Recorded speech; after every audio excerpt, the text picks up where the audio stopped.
ସମସ୍ତଙ୍କୁ ଜୟ ଶ୍ରୀରାମ। ଚାଲନ୍ତୁ ଆଜି ହନୁମାନଙ୍କୁ ମନେ ପକାଇ ତାଙ୍କର ନାମ ନେଇ ଆରମ୍ଭ କରିବା ଶ୍ରୀ ହନୁମାନ ଚାଳିଶା। ହନୁମାନ ଚାଳିଶାର ଓଡ଼ିଆ ଅନୁବାଦ ବି ଶୁଣିବା। ଭିଡ଼ିଓକୁ ଶେଷ ପର୍ଯ୍ୟନ୍ତ ଦେଖନ୍ତୁ, ଶୁଣନ୍ତୁ। ଯଦି ପସନ୍ଦ ଆସିବ ତାହେଲେ ସେୟାର କରନ୍ତୁ। ଶ୍ରୀ ଗୁରୁ ଚରଣ ସରୋଜ ରଜ, ନିଜ ମନ ମୁକୁରୁ ସୁଧାରି। ବର ନଉ ରଘୁବୀର ବିମଳ ଯଶୁ, ଯୋ ଦୟାକ ଫଳ ଚାରି। ବୁଦ୍ଧିହୀନ ତନୁ ଜାନକୀ, ସୁମରୋ ପବନ କୁମାର। ବଳ ବୁଦ୍ଧି ବିଦ୍ୟା ଦେହୁ, ମୋହି ହରହୁ କଳେଶ ବିକାର। ଏହାର ଓଡ଼ିଆ ଅନୁବାଦ ହେଉଛି ଶ୍ରୀରାମ ପ୍ରିୟ ଭକ୍ତ ଗୋସ୍ୱାମୀ ତୁଳସୀ ଦାସ ଚାଳିଶାର ପ୍ରାରମ୍ଭରେ ଗୁରୁଙ୍କୁ ବନ୍ଦନା କରୁଛନ୍ତି। ପ୍ରଭୁ ଗୁରୁଦେବଙ୍କ ଚରଣ ପଦ୍ମରେ ଥିବା ଧୂଳିକଣା ମୋର ଏହି ମନରୂପକ ଦର୍ପଣକୁ ପରିଷ୍କାର କରିଛି। ଗୁରୁ କୃପାରୁ ରଘୁବୀରଙ୍କର ବିମଳ ଯଶଗୁଡ଼ିକ ବର୍ଣ୍ଣନା କରୁଅଛି, ଯାହାକି ଭକ୍ତକୁ ଚତୁର୍ବର୍ଗ ଫଳ ପ୍ରଦାନ କରିଥାଏ। ଶ୍ରୀରାମ କୃପାରେ ଧର୍ମ, ଅର୍ଥ, କାମ, ମୋହ ଆଦିର ପ୍ରାପ୍ତି ସୁନିଶ୍ଚିତ। ମୁଁ ମୋର ଏ ପାର୍ଥବ ଶରୀରକୁ ଜ୍ଞାନଶୂନ୍ୟ ବା ମୂର୍ଖ ବୋଲି ଜ୍ଞାନ କରି ପବନସୁତ ମହାବୀର ହନୁମାନଙ୍କୁ ସ୍ମରଣ କରୁଅଛି।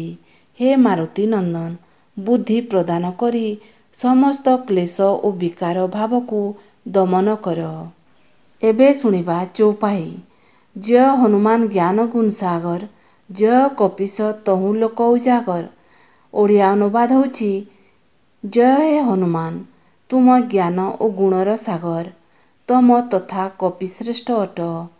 ତୁମେ ଏହି ତିନି ଲୋକ ଯଥା ସ୍ୱର୍ଗ, ମର୍ତ୍ତ୍ୟ ଓ ପାତାଳ ପୁରବାସୀଙ୍କର କ୍ଲେଶ ବିନାଶ ପାଇଁ ଜାଗ୍ରତ ମୂରତି ଅଟ। ରାମଦୂତ ଅତୁଳିତ ବଳଧାମା, ଅଞ୍ଜନୀ ପୁତ୍ର ପବନ ସୁତ ନାମା। ହେ ରାମଦୂତ, ଆପଣ ବହୁତ ବଳ ପରାକ୍ରମର ଏକ ମୂର୍ତ୍ତିବନ୍ତ ପ୍ରତୀକ। ତୁମେ ସତୀ ଅଞ୍ଜନା ତଥା ମହାବଳୀ ପବନ ଦେବଙ୍କର ସନ୍ତାନ ଅଟ। ମହାବୀର ବିକ୍ରମ ବଜରଙ୍ଗୀ, କୁମତି ନିବାର ସୁମତିକେ ସଙ୍ଗୀ। ଆପଣ ମହାବୀର, ବିକ୍ରମଶାଳୀ ତଥା ବଜ୍ର ସମାନ ଅଙ୍ଗ ଧାରଣ କର୍ତ୍ତା। ଆପଣ ସମସ୍ତଙ୍କର କୁବୁଦ୍ଧିକୁ ବିନାଶ କରି ସୁବୁଦ୍ଧି ପ୍ରଦାନ କରିଥାନ୍ତି। ସୁମତି ଅର୍ଥାତ୍ ଉତ୍ତମ ଜ୍ଞାନୀ ହିଁ ଆପଣଙ୍କର ସଙ୍ଗୀ ହୁଅନ୍ତି। କଞ୍ଚନ ବରନ ବିରାଜ ସୁବେଶା, କାନନ କୁଣ୍ଡଲ କୁଞ୍ଚିତ କେଶା।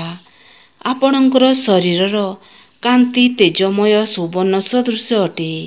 ସୁନ୍ଦର କୁଣ୍ଡଲ ଓ କୁଞ୍ଚିତ କେଶରାଶି ଆପଣଙ୍କର ମୁଖର ଶୋଭାକୁ ଦ୍ୱିଗୁଣିତ କରୁଅଛି।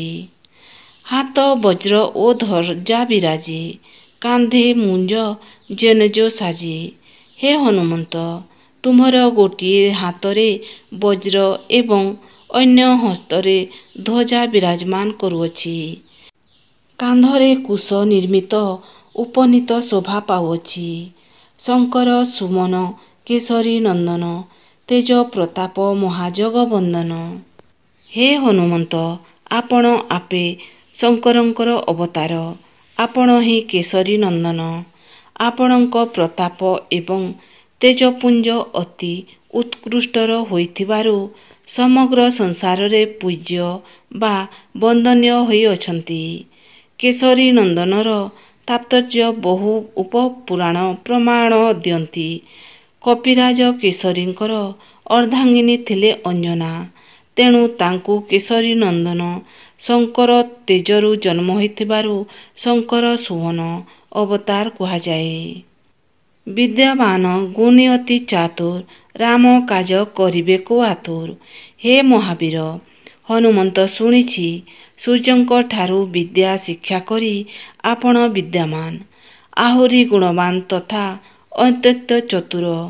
ପ୍ରଭୁ ଭକ୍ତପଣରେ ପ୍ରଭୁ ରାମଚନ୍ଦ୍ରଙ୍କର ପ୍ରିୟ କାର୍ଯ୍ୟକୁ କରିବା ପାଇଁ ଉତ୍କଣ୍ଠିତ ଚିତ୍ତରେ ଚାତକ ପରି ଅନାଇ ରହିଥାଅ। ପ୍ରଭୁ ଚରିତ ଶୁଣିବେ କୋ ରସିଆ, ରାମ ଲଖନ ସୀତା ମନ ବସିଆ।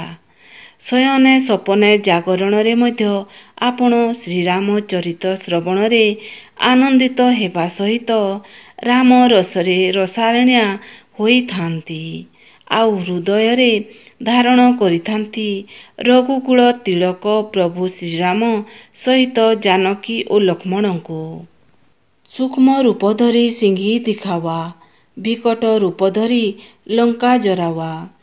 ଆପଣ ଅଶୋକ ବନରେ ଦେବୀ ସୀତାଙ୍କୁ ଅଶୋକ ବନ ମଧ୍ୟରେ ସୂକ୍ଷ୍ମ ରୂପ ଧାରଣ ପୂର୍ବକ ପ୍ରବେଶୀ ଦର୍ଶନ କରିଥିଲେ ଆଉ ପର ମୁହୂର୍ତ୍ତରେ ବିକଟ ରୂପ ଧାରଣ କରି ଲଙ୍କାପୁରୀକୁ ଜାଲିଥିଲେ। ସୂକ୍ଷ୍ମରେ ଅଣିମା ଏବଂ ବିକଟ ରୂପରେ ମହିମାକୁ ପ୍ରକାଶ କରିଥିଲେ। ଭୀମ ରୂପ ଧରି ଅସୁର ସଂହାରେ, ରାମଚନ୍ଦ୍ରକେ କାଜ ସବାରେ। ଆପଣ ପ୍ରଭୁ ରାମଚନ୍ଦ୍ରଙ୍କର କାର୍ଯ୍ୟ ସମ୍ପାଦନ ପାଇଁ ଭୟଙ୍କର ରୂପ ଧାରଣ କରି ଲଙ୍କାପୁରୀରେ ଅସୁରମାନଙ୍କୁ ସଂହାର କରିଥିଲେ। ଲାୟ ସଞ୍ଜୀବନ ଲଖନ ଜିହ୍ୱାଏ, ଶ୍ରୀ ରଘୁପୁର ହରଷି ଉଲ୍ଲାଏ। ଆପଣ ସଞ୍ଜୀବନୀ ଆଣିଦେଇ ଶ୍ରୀ ଲକ୍ଷ୍ମଣଙ୍କୁ ମୃତ୍ୟୁ ମୁଖରୁ ଉଦ୍ଧାର କରିଥିଲେ। ସେଥିପାଇଁ ପ୍ରଭୁ ରାମଚନ୍ଦ୍ର ଅତ୍ୟଧିକ ଆନନ୍ଦରେ ଭାବ ବିହ୍ୱଲ ପୂର୍ବକ ଆପଣଙ୍କୁ ଆଲିଙ୍ଗନ କରିଥିଲେ।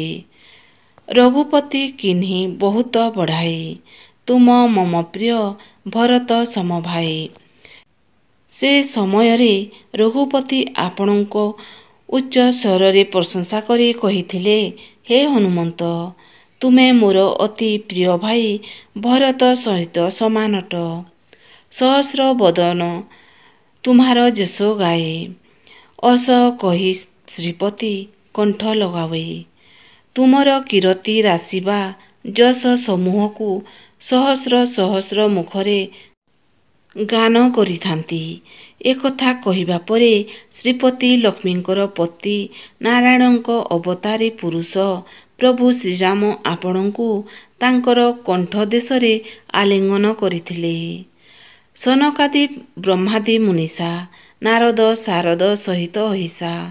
ହେ ବୀର ହନୁମନ୍ତ, ତୁମର ସୁମହତ ଯଶ ରାଶିକୁ ସନକାଦି ମୁନିଗଣ, ସୃଷ୍ଟିକର୍ତ୍ତା ବ୍ରହ୍ମା, ନାରଦ, ସାରଦ ଇତ୍ୟାଦି ସମସ୍ତେ ଗାୟନ କରିଥାନ୍ତି।